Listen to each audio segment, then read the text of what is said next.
Okay, hello and welcome everyone. Thank you for your patience. We'll get started 30 minutes late. I apologies. I apologize for those issues. We are contacting the remote provider to see what happened there, but hopefully we can go ahead with this session without any more issues. My name is James Ellsmore. I'm the CEO of Island Innovation that is hosting this event as part of the Island Finance Forum that I know many of you have been involved with. We're thrilled to have such a great range of speakers and specifically to have an event that focuses on the Pacific Islands as at Island Innovation. We have a lot of people in Scotland and the Caribbean, and it has taken longer to build up our presence in the Pacific. But over the last 12 months, we've really built out that network and really happy to have this session sponsored by Mana Pacific that will really bring together Pacific Island stakeholders.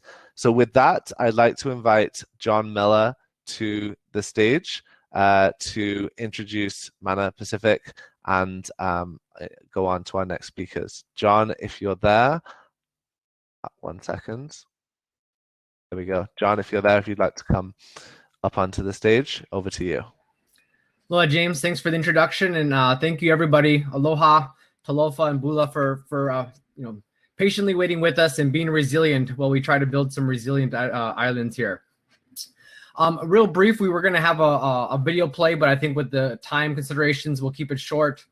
But the short answer here of what Mana Pacific's vision is me personally, it's sort of a in short, love stories. As really, I worked in the Pacific Islands, worked in American Samoa, and got introduced to the Fa Samoa culture and Hawaiian culture, and started working the islands and was introduced to one of my mentors, the late High Chief Utu Malai. And through that time, I'd seen the service that he had done for his people across the Pacific Islands. Many called him the godfather of Samoa and the protector of Polynesia. But through that time, and through these beautiful cultures and islands that I saw, there was a lot of issues that you guys know more than I do. And through our relationship, Utu just spent a lot of his time sharing his heart and sharing with the many problems that he faced. Over the decades, he had served his community and his people. And through that time, he had shown me one important thing, and it was unity is what can really solve a lot of these problems. And 17 years ago, he'd worked with 11 of his colleagues that were utility managers and CEOs of the utilities, and they formed the Pacific Power Association, which now basically is a conglomerate of a cooperation between the 25 private and government utilities across the Pacific Islands to share lessons learned and to help each other as small individual islands become unified in a common and help one another and share resources. So we're taking from those lessons that Utu had taught, as well as some of the other problems that they had found, which is getting access to capital for the Pacific Islands. We basically wanted to take a new approach for climate change, and that's what we're here to do. Well, Island Innovations basically works to unite islands across the globe to work on issues such as access to clean energy, access to clean water. We wanted to dial it in and create the Pacific Island Energy Roundtables, which is a set of roundtables that starts today and will continue on over the next year to basically bring resources from not just the Pacific Islands, but even outside globally to focus on our islands in the Pacific and to focus on one primary issue, which is climate change. So we're thankful for all of you to be here. And without further ado, we'll go ahead and introduce one of our first speakers. And then after the speakers, we're going to have a quick roundtable event, we're going to have a quick a panel of discussion and basically hear from some of the other issues and stuff that we can solve. And then after that, we're going to get into a table session. And basically that's where your participation is going to be really important here. Before we go over to introduce our first speaker, I will introduce the other co-founder of Mana Pacific, Michelle. Hi, can you hear me? Got you loud and clear. Good. Aloha, talofa, welcome, bula. I'm Michelle Clausen-Merrigan. I'm the co-founder and chairwoman of Mana Pacific. We are the most innovative model for those who have worked with me in the past, like Terry Tamminen, we know innovation, and this innovation that brought together Mana Pacific started with the communities, and that starting with the communities resulted in and will result in bringing the world's toolkits to the regions that have historically missed the opportunity for advanced technology. Not only has advanced technology been stifled in these what I call emerging economies, but the equitable financial models and the dedication to the community first that results in economic development and knowledge transfer for the local economy. These are things that are greatly important to us at Mana Pacific, and the reason that we started a triple bottom line benefit corp. My career in humanitarian aid at the age of 18, I learned then that the world had a lot to teach, especially when I couldn't yet afford college. And some of us around the world knows what that experience is. This is what took me to my firsthand island experience in the country of Haiti. That's where we built community centers and we brought in hundreds of relief volunteers. And in that time, it taught me how powerful organizing for local impact really could be. This was a foundational experience for me in the NGO world, the non-governmental organization world, but it taught me how hearts could move mountains. And as Terry knows, it wasn't until my for-profit experience that I saw that there were tools that were desperately lacking. And then from that point on, I poured myself into bringing whatever advanced energy and advanced technology solutions that we could find to bring to the people who need it the most. So the experience that I grew up with in Haiti and in the islands, it led me to co-develop the first microgrid in Haiti 15 years after I first visited. And over the past decade, we've worked tirelessly in developing economies, mostly impacting sub-Saharan Africa, the Hawaiian Islands, and the Caribbean.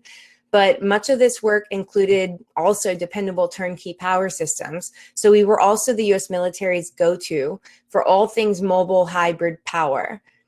With my work supporting the US government, I watched as these kinds of roundtables have moved the needle. This is such an incredible approach to working collaboratively because it gives room to voices that are rarely accessible. I want to encourage all of you to use this platform to advance the models that you are working on to bring to these communities that we love. Thank you for joining us in this exciting initiative. And just so you know this, that what we talk about here can actually be done out there. That's the difference between Mana Pacific and a lot of organizations. What we talk about, we will do. Right? This is why we are here, right? To create and then to pass the mana. And those of you who are in Polynesia know what mana means. That's our value here. And we hope that we can bring it into everything that we offer. So we're grateful for you to be here. And thank you for the mana that you're going to give to us and that we can give to you from our team at Mana Pacific. Thanks so much, MK and John. I'm honored to join our two founders in welcoming all of you. You have all passed the initial resiliency test to show that you certainly deserve each other's company. To be able to recover from that crash is commendable to all of you. And I noticed in the side here, we've got well over 60 total participants, and I'm very impressed and also very thankful. In addition to what MK and John said, I just want to remind you that we are here today, not for us, but for you. We're here today to talk about uniting the Pacific Islands countries and territories to be able to increase their buying power when they're looking for sustainability solutions and go forward solutions and their renewable energy solutions that result in energy independence for the island. They'll be able to reach out and grab the capital that is happy to invest in projects that have the benefit corporation approach, the Trans-Pacific Agreement approach, and the teamwork that you all put together to implement these solutions for you. I'm going to introduce our two guest speakers with keynote address. Those two speakers are Terry Tamminen and Hank Rogers. And then we'll go into a panelist, a short panel. to get through a quick number of questions for us.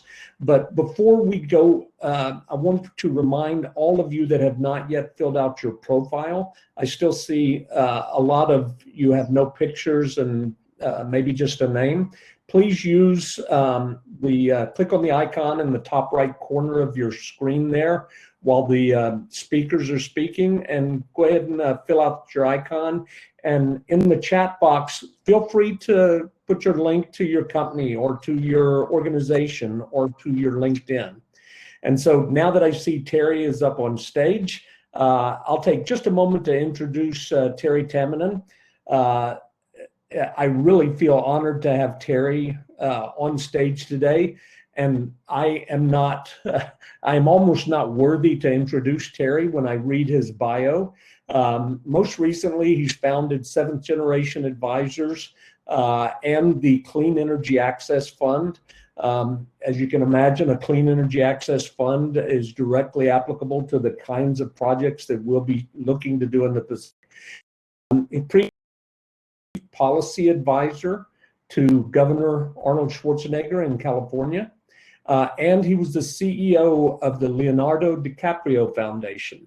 Prior to that, he was the chief architect for California's Global Warming Solutions Act, the Hydrogen Highway Network, and the $1 Million Roofs Initiative.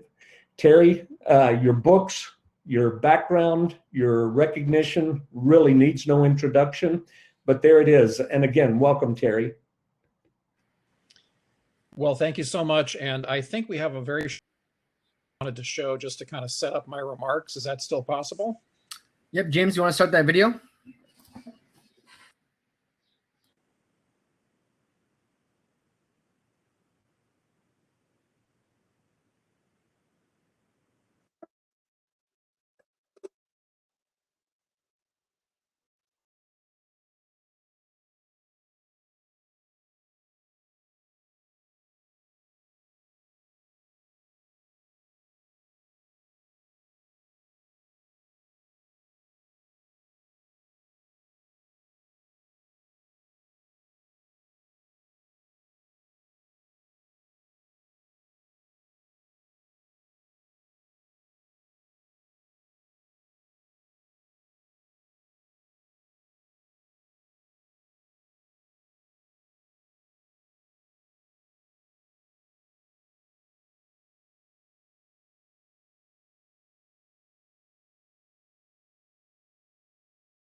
Terrific. Thank you so much for sharing that. And I know that colleague Gregory Lopez, who you saw in that video, is here in the webinar today. So I want to give a shout out to him for being the architect of that great program in Fiji, which now, as the video said, the goal was to take that internationally, and we have, to remote villages and remote islands in Western India.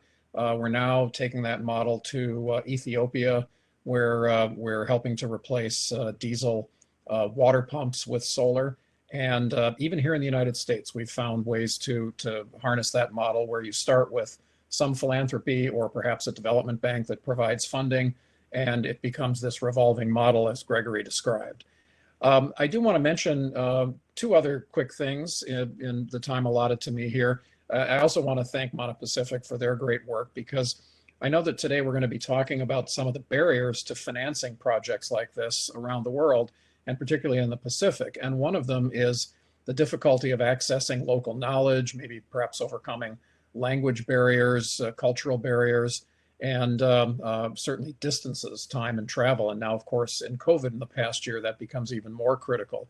So having an organization like Monopacific to coordinate the various participants, the people who want to be at the table, is incredibly valuable. And so I'd say that's one way to eliminate some of the barriers. Another way is, of course, to try to get cooperation with local governments. And this is where I'll just be honest, and I know if Greg was chatting here right now, if he can chime in, he'd be saying this too, that sometimes you need to kick government in the backside. And so having friends like around the table today to be able to do that, to intervene, is helpful. So for example, in Fiji itself, I think we'd have more projects done under the Clean Energy Access Fund and the Fiji Rural Electrification Fund project, if government moved a little bit faster in approving those projects. So I would say that's one of the barriers that we need to continue to work on, is that the capacity building for government to be able to do these things. And I know it's sometimes no fault of government. There's not enough resources. There's not enough time in the day. So here again, this is where things like technical assistance funding comes into play, and another role for philanthropy to play. On that note, I wanted to mention another example. We just launched the Subnational Climate Fund, which I'm happy to share my email with anyone. Hopefully the organizers will do that. If anyone would like more information, I can send it. But basically, it's a $750 million financing vehicle for clean energy and other sustainability and climate solutions. And it's anchored by the UN Green Climate Fund, where they put in 20% of the capital as juniors, so first risk, which then attracts the senior investors to come in and accept the risk of working in some of these more remote or challenging geographies. They also provide $18 million of technical assistance funding. So if a project needs a feasibility study, or needs to update some documents, or work with the local government, as an example, to help fund a position, for example, that might then help with permitting and sourcing of projects, there is a source of revenue for that sort of thing with this technical assistance fund. So I would encourage any of you that have projects to let us know about them, because our Clean Energy Access Fund, which is typically for smaller projects like the one you just saw in VO Village, and the Subnational Climate Fund, which can be for larger projects or larger aggregation of projects, are available, and there is access to some technical assistance funding as well. I'll just close by saying thank you to all of you for doing this and for being part of this collaboration and for this today. When I was serving as the Santa Monica Baykeeper many years ago, before I went into government, working with Governor Schwarzenegger, I had the privilege of rescuing a baby gray Pacific whale. And we know that she survived. It's a long story. I actually wrote a book about it, which you can read. But while we celebrate the fact that we rescued that one whale, we actually know she does not have a very good future, because we're acidifying the world's oceans because of climate change. And so we can't celebrate too soon, even as we do make some of these accomplishments and do make progress, because we're about to fall off a cliff if we don't tackle climate change. That said, we have to make sure that there's equitable distribution of resources like electricity and all the benefits that come with it. We have to make sure that that's clean. So on behalf of JJ the whale, who we hope will live to her full 70 years, she should be about 25 right now, but it's challenging because of climate change.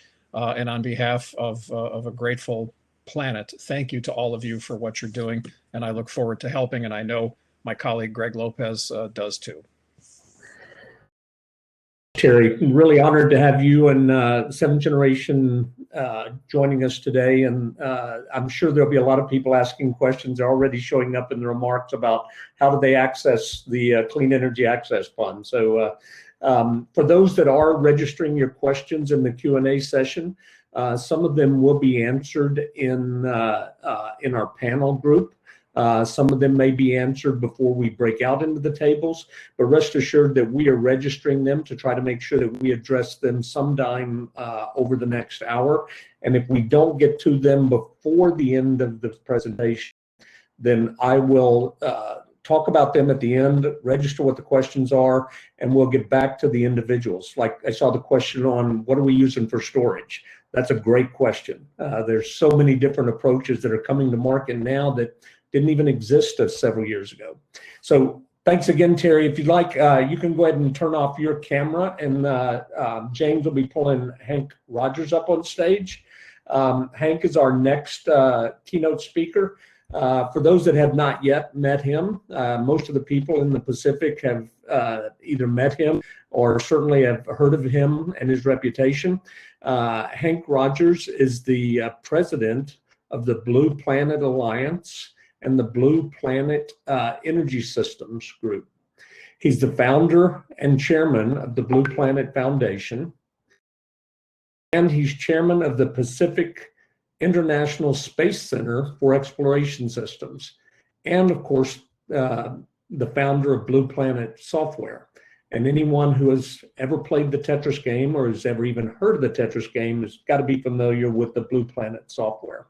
So Hank, if you like, you can go ahead and turn on your camera and come on stage, and right at the very bottom, just click cam on, and I think you'll be ready to speak.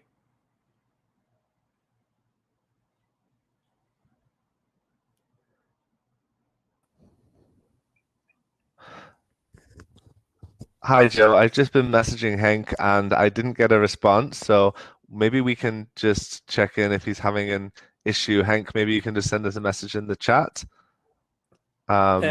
If he's having an issue, we can go to the panel and come back. I think that might be wise. And then we try and if we can get Hank to come in at the end, that would be great. If you want to go ahead and introduce the panelists. I tell you, we are agile and adaptable. So please let Hank know that he'll come on after the panelists.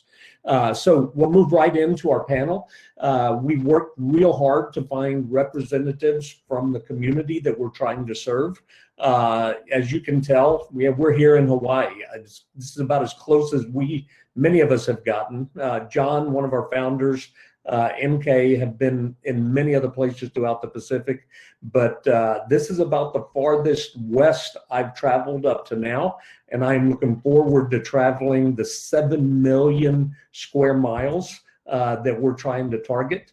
But we've reached out, and we were lucky enough to be able to get, be able to get Cherelle Jackson as our moderator.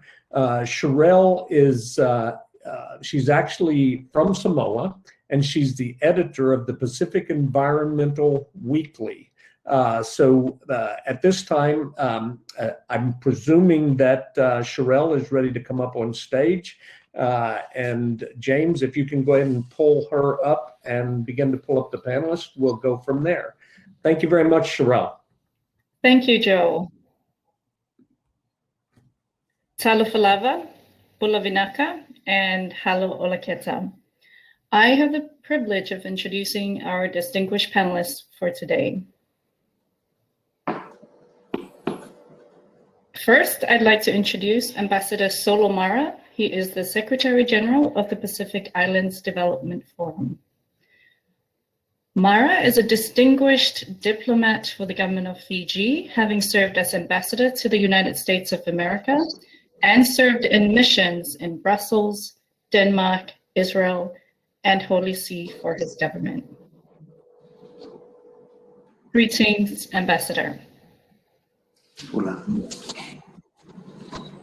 Our second panelist for today is Denton Rarawa. He is the Senior Economic Advisor at the Pacific Islands Forum Secretariat. Rarawa is a regional economic and financial development expert and is the former governor of the Central Bank of the Solomon Islands.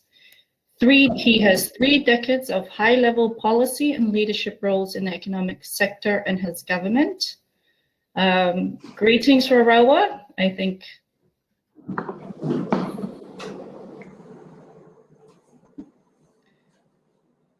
And now I'd like to welcome Leituala Quincelani Tuelupe Tango. She is the Regional Director for Polynesia at the Pacific Community, or SPC as we know. Leituala is a Samoan chief and a respected cultural, gender, and development expert from the Pacific region. She was the Director of Social Development Program on Gender, Culture, and Youth for the Pacific Community and has served the government of Samoa as the Chief Executive Officer of the Ministry of Women, Community, and Social Development. Soifo Manuia, Malange Ma Leituala. Our panelists represent 3 key regional organizations in the Pacific. And today we will hear the perspectives as long-serving Pacific Island experts in the areas of finance, development, gender, and regionalism in respect to the issue of resilient solutions for the Pacific region. Without further ado, I now have the pleasure of inviting Ambassador Mara to share his views on sustainable economic recovery and inclusive growth in the context of sustainable development goals in the Pacific region from the perspective of the Pacific Islands Development Forum. Thank you very much, Cherelle, and thank you for this opportunity. And I would like to acknowledge Island Innovation for the initiative to have these discussions during this time of travel restriction.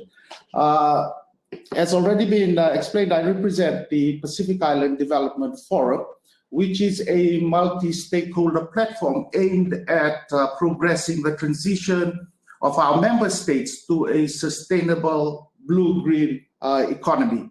And in doing so, a key partner in this work is the private sector and civil societies. So they sit around the table on our platform as equal partners in this work. And for the question being, like the Pacific Island region has so many initiatives that are already on the ground in the areas of SDGs, and particularly in the areas of building resilience in the energy sector. And I can recount 10 regional initiatives that have already been taken already on the ground, one of which is the Pacific Center for Renewable Energy and Energy Efficiency that is in Tonga, the Pacific Climate Change Center at SPREP, the Maritime Technology Corporation Center in the Pacific, hosted again by SPREP, the Micronesian Center for Sustainable Transport, and the list goes on, 10 of which. So if you view it from the regional perspective, a lot has been done in terms of bringing the Pacific Island together for developing policies and setting targets for this transition to a greener and clean energy platform. And this is from a region which is at the forefront of the impact of climate change. We are at ground zero of the impacts of climate change. We are surviving the increasing incidence of severe weather and witnessing the destructions of the gains made in the last decades on SDGs. And despite our minuscule share of the global greenhouse gas emissions, our leaders are determined to tackle climate change by reducing our reliance on imported fossil fuels and to ensure energy security. So these are the works that are already being done at the regional level. But my point that I wish to emphasize today, given the limitation of time, is that when you look at at the targets being set at the global level by our leaders or at the regional level by our Pacific Island leaders, there seems to be a disconnect between the ambitions set by our leaders in terms of reducing our carbon emissions and the policies that are on the ground in the Pacific Island countries. And from our discussions that we've had with the private sector and civil societies on our platform, it is quite evident that the disconnect between the ambition and the targets set by the leaders and the archaic policies and legislations that continue to exist at the national level is the main challenge that the private sector is facing in helping to transit Pacific Island economies into resilient, carbon neutral societies. And this exacerbates, like other challenges that exist. Like the high cost of energy in the region and the inability for access to remote countries, remote islands within countries. So to answer the question that's been posed on how Pacific Islands are uniting as a region to work together to meet these SDGs and while aiding sustainable economic recovery and inclusive growth, I can say that a lot has been done at the regional level. It is at the national level that we need to catch up in terms of how we engage the private sector and civil society, to deliver on this mechanism. I think Terry had made an observation earlier on how government needs to step up in terms of removing the bottlenecks that currently exist. And this is one of the work that we are currently doing on the PIDF platform, is engaging the private sector and civil society and informing the discussions and the policy formulations that are happening with government. And I think that is quite a useful approach that we are undertaking in terms of informing government processes of the difficulties that are being faced at the national level in the area of renewable energy, for example. The targets that are being set at the NDCs are quite ambitious. And, like the timelines of 2030 and 2050, coming at us at quite a speed. But I think for it to be achieved, we need, the right kind of financial infrastructure to be in place to allow the private sector and the civil society to deliver on this. So, Cherelle, I'll leave it at that to allow my other two colleagues to contribute in this area. But from our experience from a newly formed regional organization, we were formed in 2015, but our engagement with the private sector and civil society seems to be bringing out a lot of these challenges that we are using to inform our partners in the public sector. Thank you. Thank you, Ambassador. Certainly PIDF has made its presence known in the Pacific region in its short time in existence. So thank you for sharing that experience with us, and especially on the issue of connecting the regional policy approaches to national levels and addressing the challenges there. I'd now like to move to Lagipoiva, whose experience in the government of Samoa and moving up to the level of the Pacific region. Lagipoiva, the Pacific community has a long history of engaging in sustainable solutions across the Pacific. Can you elaborate on the Pacific community's approach to accelerating resilience in the region?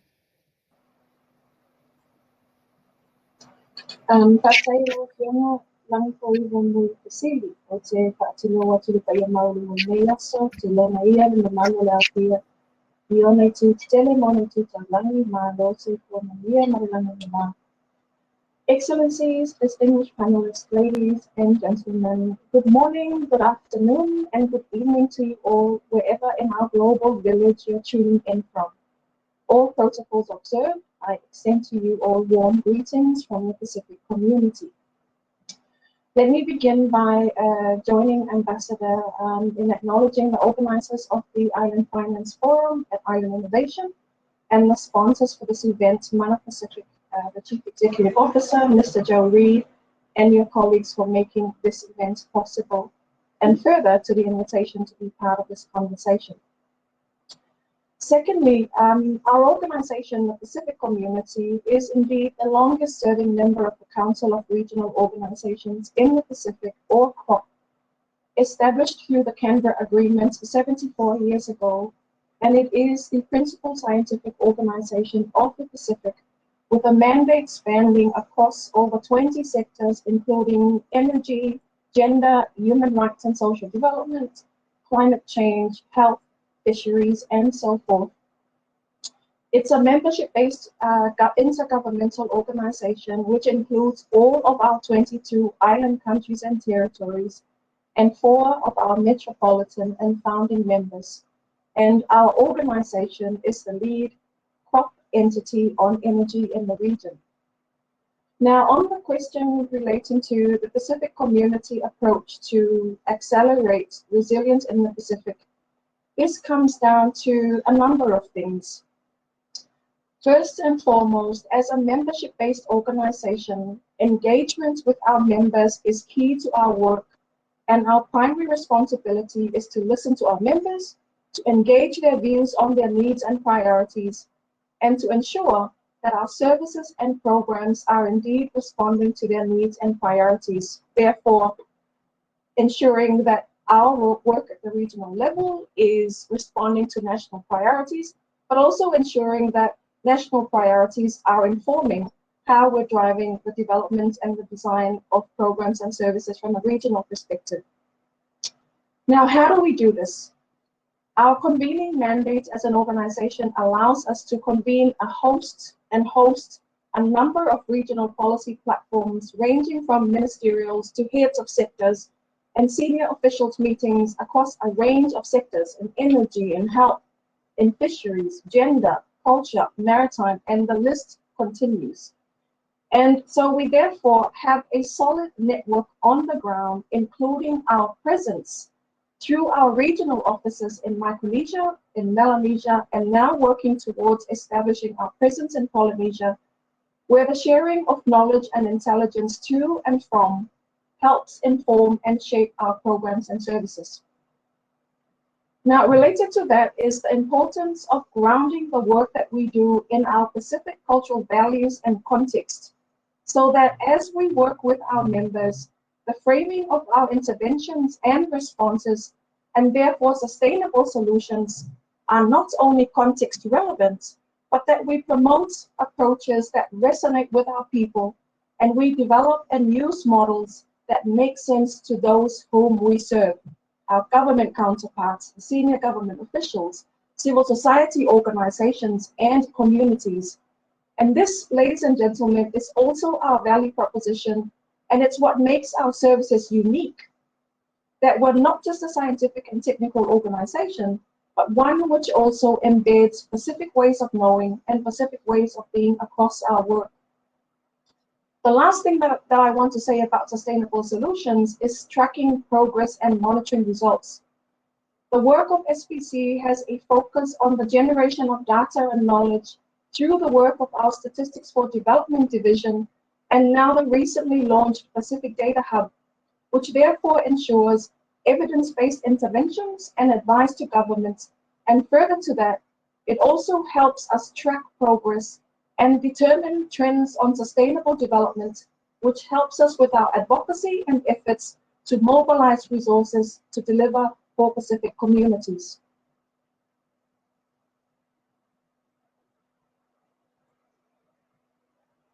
Thank you. Tuala, thank you so much for that. And just for the interest, in the interest of our audience today, I usually don't wear a flower to moderate or online meetings, but since a chief is joining us today, I decided to wear my flower to honor her.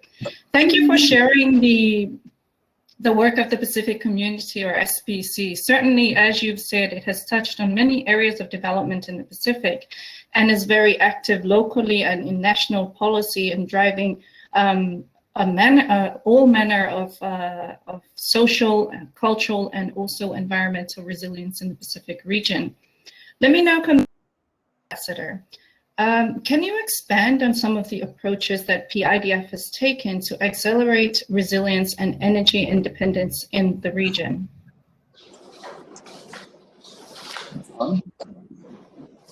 Yes, thank you, Cherelle. For the PIDF, our engagement with member states now is on, particularly in the area of renewable energy, is focused on like advocacy at the national level. We are currently rolling out a solarization of the heads of states buildings to allow policymakers to experience firsthand the benefits of renewable energy and inform the processes and discussions within government. So like we're starting with a government house in Fiji this year, and we are progressing to other member states, particularly Tonga, Solomon Islands, and Vanuatu, and the 3 Micronesian island states. So at the advocacy level, we are targeting government leaders in terms of how they can experience for themselves the benefits of renewable energy and how it informs and ties in with sustainable development in general. At the community level, we have found that a great need exists in terms of training locals in terms of not only the benefits of renewable energy or solar panels, for example, for communities. We've watched the video that Terry had shared about Rio Island in Fiji. And one of the challenges that we often, or the challenges that communities often encounter is that the inability to fix the solar panels once they encounter like technical problems. And some of which, like relies basically on cleaning the solar panels or changing a wire from here and there. So for us, it is important, like in rolling out sustainable development in the area of renewable energy in communities around the islands, we train locals to take ownership of it. And we are currently engaged with the Triple GI in the Solomon Islands in terms of training villages in terms of how they can maintain their own solar systems on the ground. And solar is a good example of a renewable energy platform that is ideal for the Pacific because it can be installed in remote areas and we have access to abundance of sunshine all year round. So the challenge really is how to maintain these solar systems whilst they are established. So those are the programs that we are currently engaged in terms of our advocacy at the national level, and also the work that we are doing in training communities to not only be proficient in terms of taking care of the systems that they are being given, but also understand this key linkage between the renewable energy or the solar system that is in place and the issue of climate change. Because we have found in talking to villagers where we work that many people do not make that connection easily. Why they are having this solar system installed in their villages or in the community, and why this preoccupation at the national level to move away from generators and fossil fuel-based energy products. So there is a lot of work that needed to be done at the community level to inform the communities of these linkages between the model of renewable energy that is being rolled out and how it impacts on the national and global action to really reduce global emissions. That I would say Cherelle, is some of the work that we are currently doing in Fiji and in the Pacific.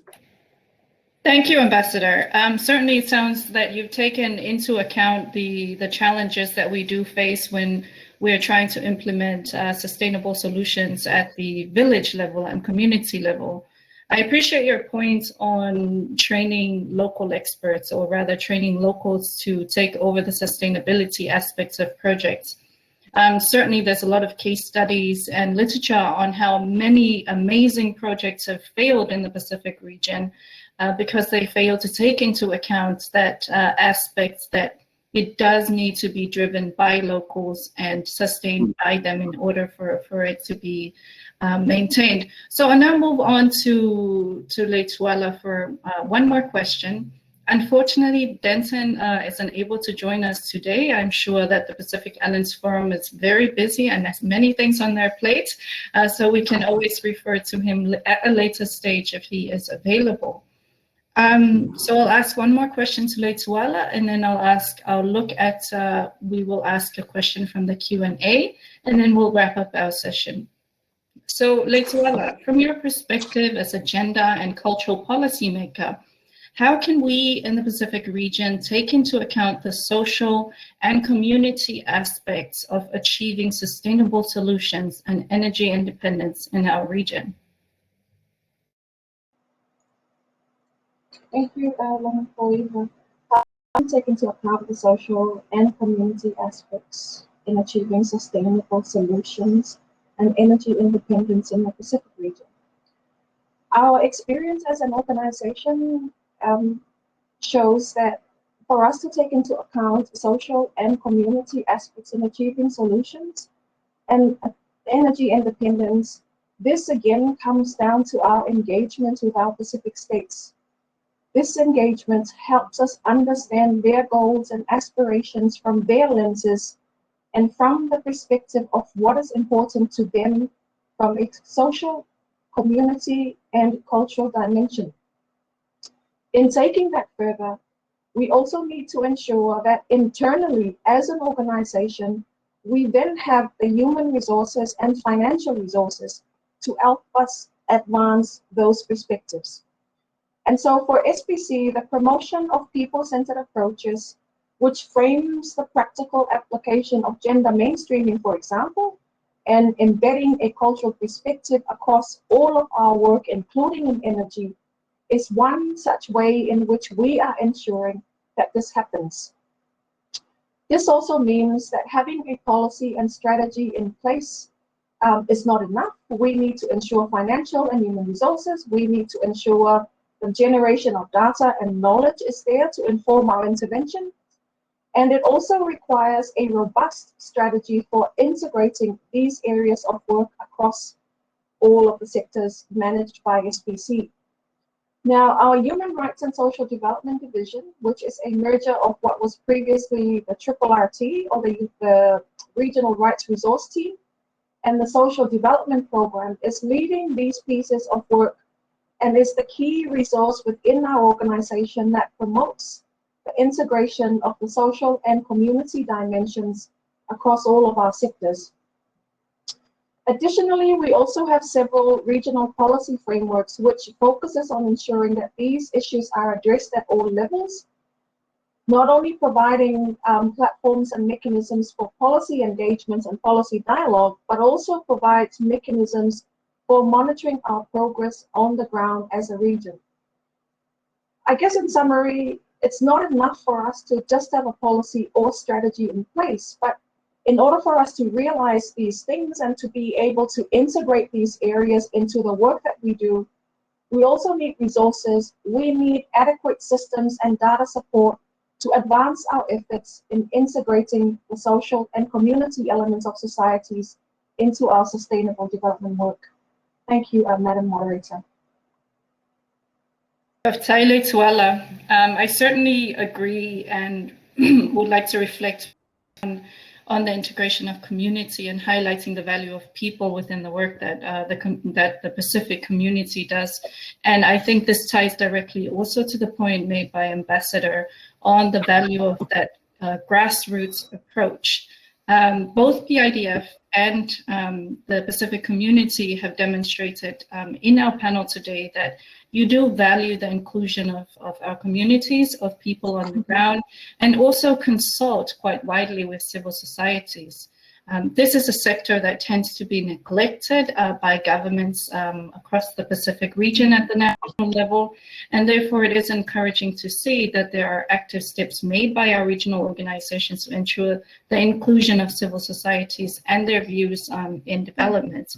So I will now take a question from one of our participants today, and the question is by Alvarez, who said, and I will put this question to you both. And the question is, what resources are being devoted to researching how Indigenous knowledge can form a nexus with the goals of the Pacific Islands Energy Roundtable? And to adjust that so it suits our panel is, what are some of the approaches that both PIDF and SPC have taken to integrate Indigenous knowledge into the work of your respective organizations? If you'd like to start, Ambassador Mara, we like to say beauty before another beauty in our region, so we'll start with you. Well, thank you for the Cherelle. Beauty before age.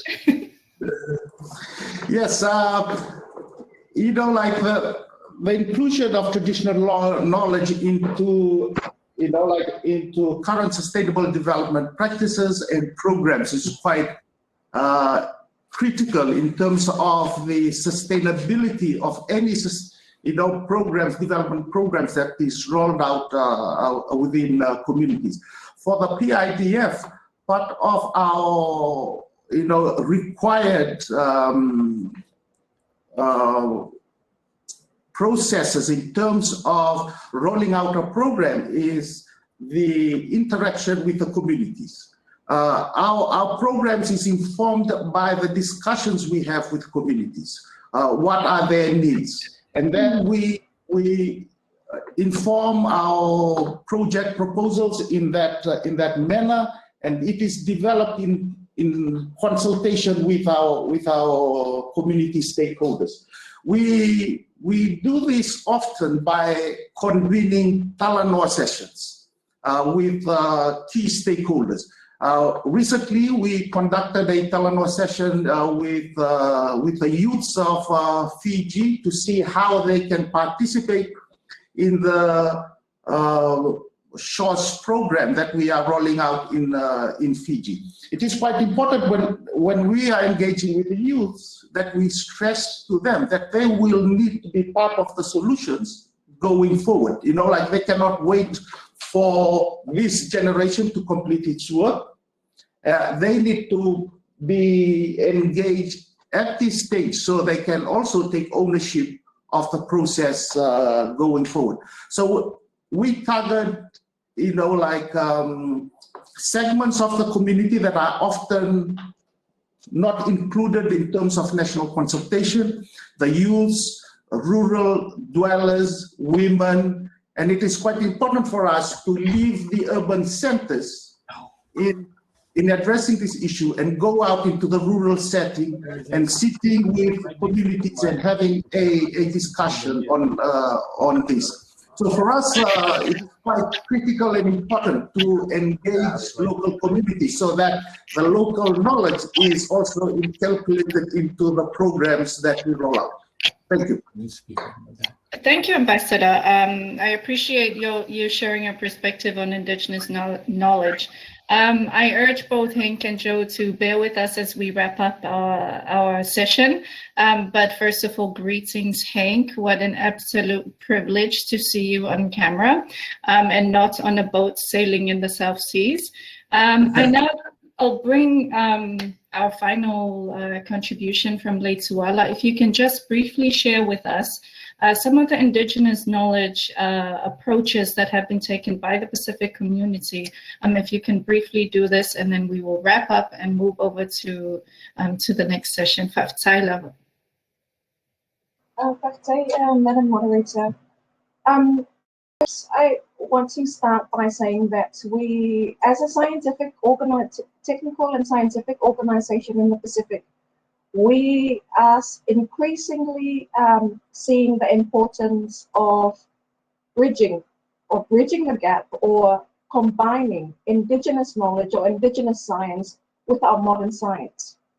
And as we engage in our work across the member states, we are guided by the regional culture strategy, which helps us inform how we do that from a cultural perspective and how we integrate some of this Indigenous body of knowledge in the work that we do.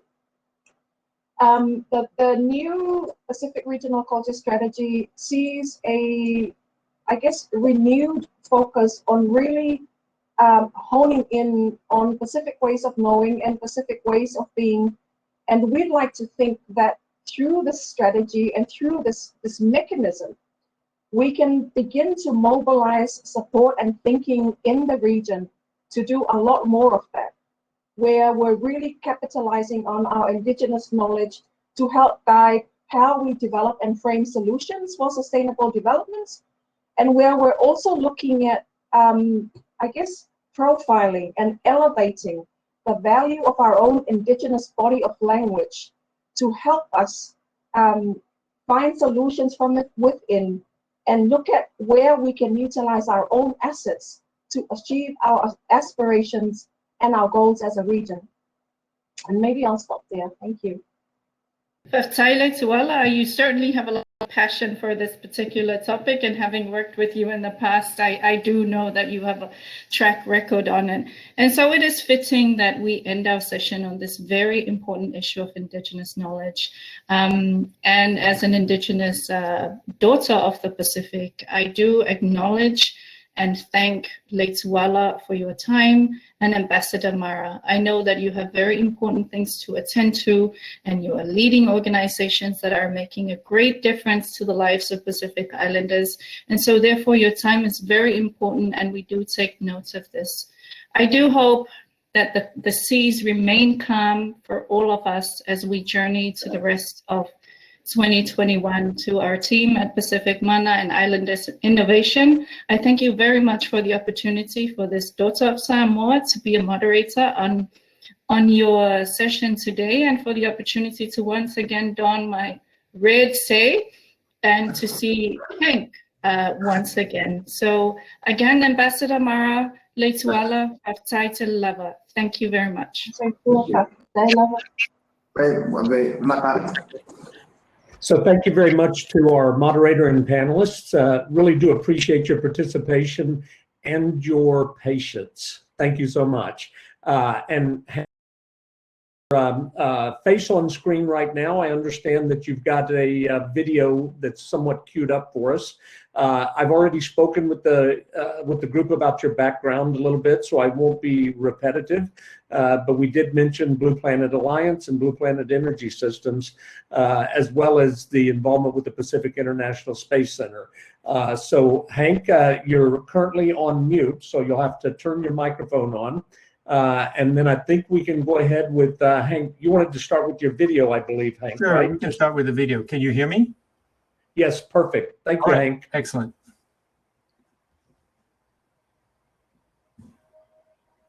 Hawaii is our home.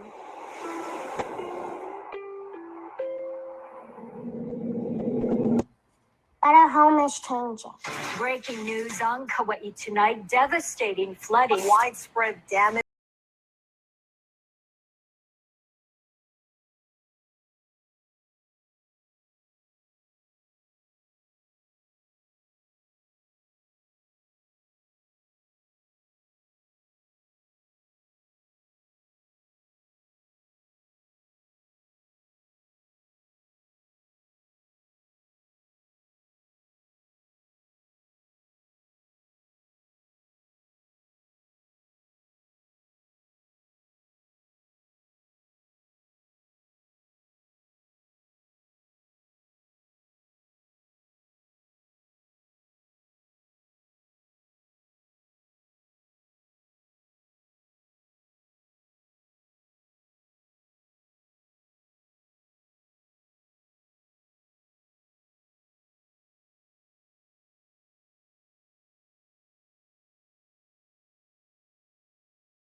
Can anybody hear me?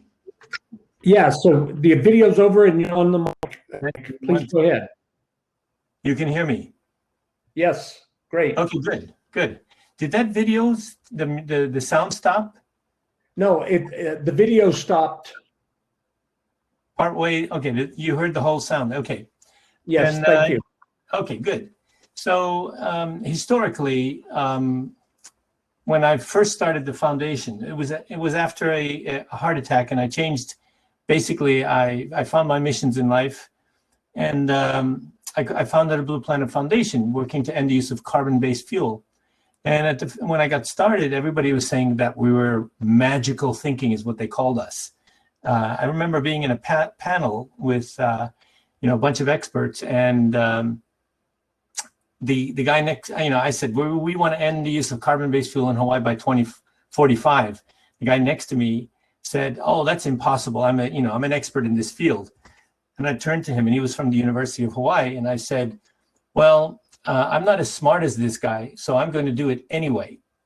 So that's where it started, and we went to bat after getting the people on our side by doing all kinds of things, public outreach. We got the people on our side, and then the politicians listened to us, and we were the ones to create the first mandate in the country of 100% renewable energy by 2045. It was a fight with the politicians. They wanted 2050. We wanted 2040. The electric company was fighting us tooth and nail, saying we can't do it. And we settled at 2045. Turns out 2045 is a great date because the 100th anniversary of the United Nations. What better day to fix everything than 2045? So we did that, and finally the elected utility had to think about how are we going to achieve this. And then they looked at it and they said, "Oh, you know what? We looked at it." They had never actually looked at it. We looked at it and we figured out we can actually do this by 2040. And we did a calculation back of the envelope. If they go 100% renewable by 2045, that will have saved Hawaii ratepayers $7 billion, ratepayers. So anyway, we followed up more recently with changing the model, the business model of the utility. They used to make 10% on top of the price of oil, and now they're going to make more money the quicker they switch to renewables. So guess who's on our side now? The utility is on our side, and their shareholders on our side, and the government is on our side. So everybody now is lined up, and because everybody's lined up working towards that goal, it seems like we're on track. Not only are we on track for 2045 or 2040, it feels like we're on track for 2035. The utility just came out with an RFP for 800 megawatts of renewable energy. That's half of Hawaii. So what we need to have happen is we need to create mandates on all of the islands in the Pacific. First, you do the mandate. Everybody must decide, we're going to do this by such and such. I don't care if you don't know how you're going to do it. We didn't know. Nobody knew. But the fact that we had a decision that we are going to do it by 2045, that is the point.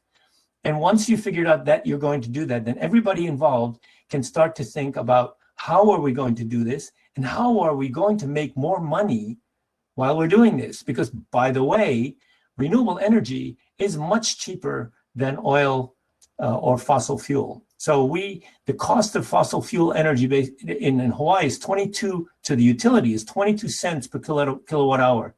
The cost of renewable, meaning wind and solar, is 8 or 9 cents. And so there is much more room for the utility to make money, and there's much more room for our people to save money. And when we save money, basically what we're talking about is increasing salaries and decreasing rents. These are all things, cost of living. These are crucial to this cost of living. So I've taken trips to many of the islands. I've been to as far as Easter Island, Bora Bora, American Samoa, Western Samoa, Tonga, Tuvalu, Palmyra, and the Solomon Islands. I'm sure I'm forgetting some of the places Fiji, of course I've been to Fiji. It's not even on my list. Oh my gosh. So I've been to all these places and seen, and each place has a different regulatory framework, or they don't even have one. In Hawaii, we have the Public Utilities Commission, and that decides, when there's a rate change, the utility has to go to the Public Utilities Commission, ask, is it okay to raise the rate or whatever? And then on top of it, we have a consumer advocate who's supposed to represent the consumers and say, you know what, that's too expensive or whatever it is. So we need, I don't know what the situation is on all the islands. They're all different. I did visit some utilities, and I did figure out that whatever it is, it's all different on every island, but they all have the same problem. We all import fossil fuel, and we all have super high cost of living as a result. So my newest foray after the Blue Planet Foundation, which basically focused on Hawaii, and now we've helped 12 other states in the country with their mandates. So we're moving in the United States. But the United States is just the United States. It's only 6% of the population of the world. So we created the Blue Planet Alliance, and it's focused on the rest of the world, starting with the SIDS countries, the small island developing states. So we've opened an office in New York, 777 United Nations Plaza, so we can work with all of the islands in the world, first of all, because they have the highest energy cost. They're the most impacted by climate change, and they will they make the most difference when we switch to renewable energy. So mandates, change the business models, and we've been searching for partners. And Mana Pacific, all we do is sort of get the mandate going, but how to actually make it happen, that is really not our bailiwick. We just need the people to make the decision. Then we need people like Mana Pacific who can actually put together the finance and the technology to make those things happen. So it's great for us to be invited here today, and it's great for us to be working with Mana Pacific. Thank you very much for listening, and let's get to 100% renewable energy by 2045. Thanks so much, Hank. I appreciate the praise and the good comments about Mana Pacific, but we are nothing without all of the people that have stuck to this call as long as they have, because we are really just here as a benefit corporation to help further empower the participants in doing what they know they need to do already. I think everyone with whom we've spoken, certainly in the Pacific Islands, and I've seen it in the other islands that have participated in this as well, the problem has already been very well identified. We talked about capacity building. We've talked about empowering the people to use the resources that they already have. We've talked about how we can save in almost every case, at least 25% on the cost of energy. We just need savings goes back into the communities and not into the pockets of the utilities necessarily, or to the investors, or let's make sure that it's a win for the islands. In Hawaii, it's definitely a win-win. It's definitely a win-win, because we pay 30-something cents per kilowatt hour, and the utility is paying 22 cents for that. So if they pay 8 cents, there's all kinds of room. So I think that we're going to see, a 30% reduction in electric cost after we switch to renewables. Yeah, it just makes all the sense in the world. And Hank, I'll share with you what Auntie Lori from Molokai Energy Co-op said to us. She and a number of other people have started a community-based renewable energy effort that is called the Ahu Energy Co-op. And in speaking with her, in about as passionate a speech as you could imagine, she says, we already have everything that we need. We just need to not let them charge us to use what we already have. And so she talked in great detail about network microgrids for the energy independence of Molokai. And so we're honored to be able to work with Molokai's community in trying to achieve their objectives. So Hank, again, thanks for fighting through all of the technical challenges. My apologies for the difficulties. And if you like, we can risk any final comments before I think James is going to cut your video feed. The technology is there, the finance is there. All we need to do is just have the willpower to make sure that all those things come together. And everybody gets to make more money, by the way. Yeah, and that's great. And that means there's more money to do the great things we need to do in the communities as well. Thank you so much, Hank. All right. James, thank you. If you can go ahead and cut Hank's feed, I'll make just a couple of comments and we'll break out into the roundtables here. As we said before, we're not here for us, we're here for you. Mono-Pacific is a benefit corporation whose primary focus is to help bring sustainability resources to all of you. And these sustainability technologies, resources, solutions, combined with some of the solar and renewable energy solutions to help accelerate your energy independence. But we've got to do that with the respect for what's important to you. And so that's a large part of what it is we're trying to do today, is to learn from you. We're about to break out on tables. We're going to break out, instead of for a full 30 minutes, we're going to break out on tables for about 25 minutes. And we're going to ask you on these tables, there'll be a representative who's either an Island Innovation Ambassador or a member of the Mono-Pacific team who will be on the table and will self-appoint themselves as at least a scribe.